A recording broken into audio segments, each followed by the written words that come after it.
Consistency is a game with 3 difficulty levels. And if you're struggling with it, it's not because you're weak or lazy or undisciplined. It's simply because you don't know which level you are playing or what rules apply at that level. But once you understand the game, you can build long-term consistency with anything you care about.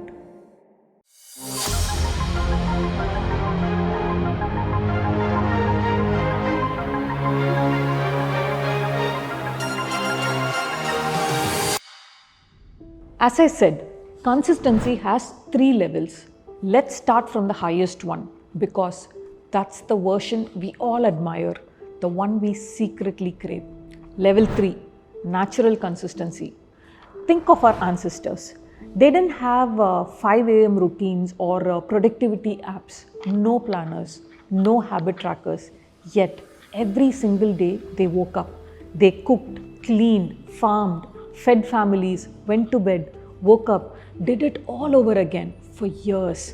That's what real consistency looks like, right? Automatic, steady, silent. But how are they so consistent without even thinking about it? The secret is brain science. Their consistency was tied to survival. See, your brain has one job: to keep you alive.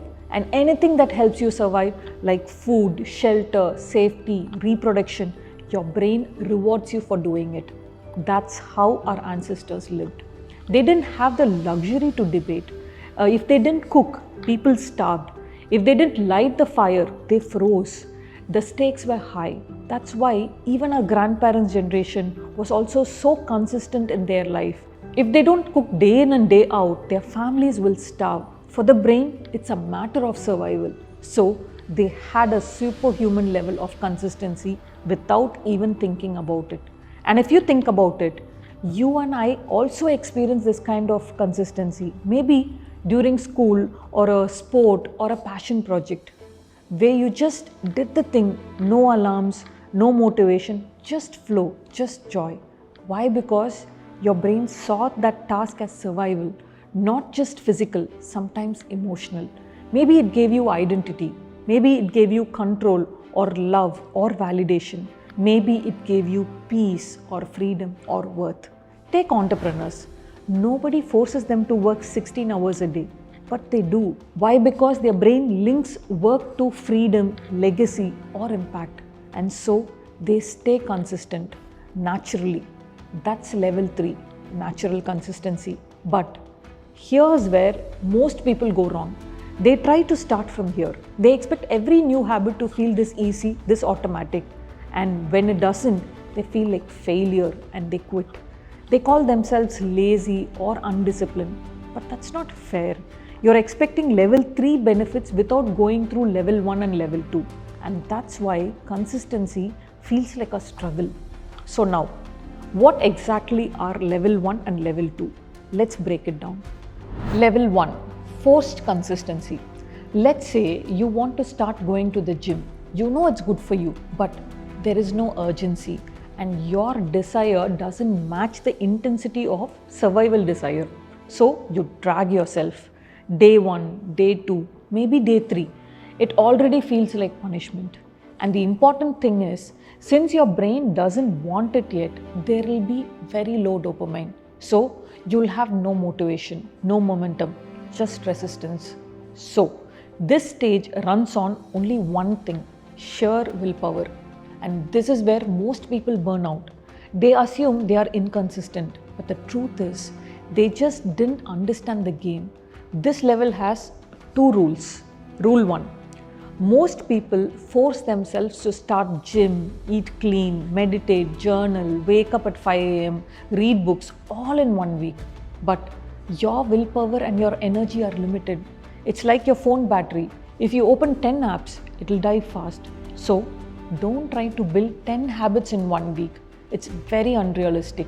Pick one habit, direct all your willpower there, and let everything else wait. Rule 2.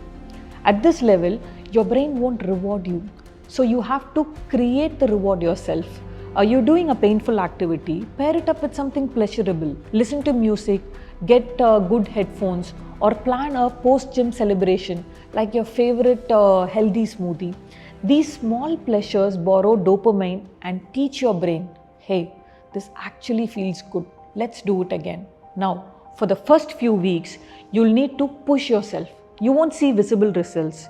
You'll feel like quitting, but if you stay with it long enough, something will quietly shift. One day, you'll feel a little less resistance. Your brain won't argue with you. The internal debate, should I go or not, will start fading. And that's when you know you've crossed the gate into level 2. Level 2, trained consistency.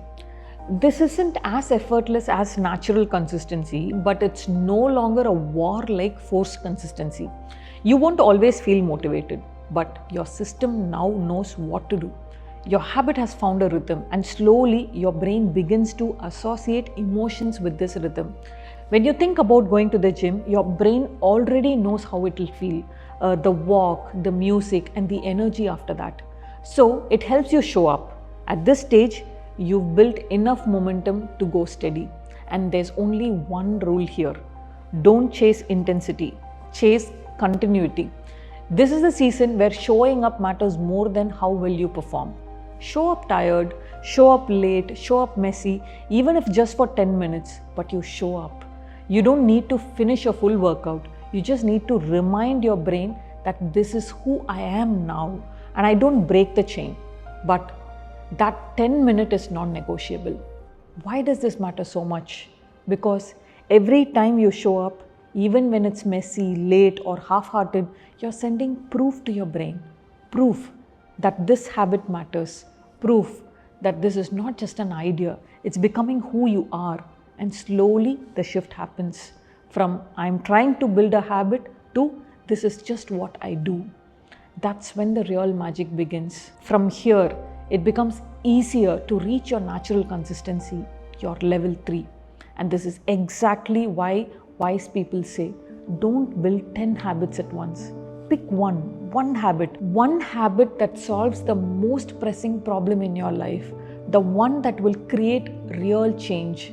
Then play the game. Level 1 to level 2 to level 3. It might take a few months, it might even take a year, but when you build consistency in that one habit, your brain learns something powerful. It learns that you can do this. And when you do it once, you can do it again and again and again. Soon, consistency won't feel like effort. It won't feel like something you're trying to do because now your brain believes it. It knows you're the kind of person who shows up no matter what. And when that happens, consistency stops being a practice. It becomes your identity. And that's the only way to win consistency game.